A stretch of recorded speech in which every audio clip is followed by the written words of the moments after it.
En Chico era un nen pèl-roig d'aspecte entremaliat que tenia les galtes vermelles i la cara plena de pigues.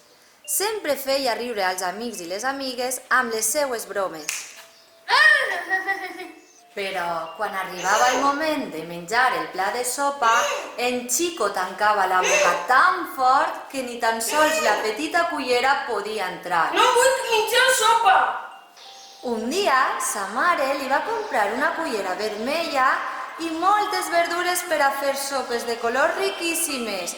Quereilles, cebes, carlotes, pebre roig, tomàquets.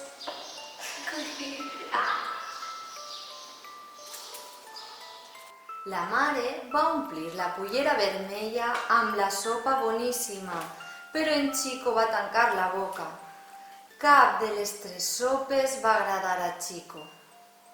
Passats uns dies, en Chico va anar a jugar a la pilota amb els seus amics Javi i Isabel, però en Chico no podia córrer. Estava molt pàl·lid. Les seues pigues quasi havien desaparegut. No tenia energia. En Chico pensava, què em passa?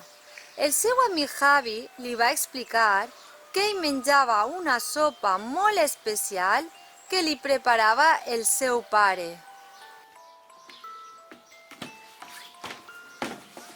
Voleu saber com he aconseguit tanta energia?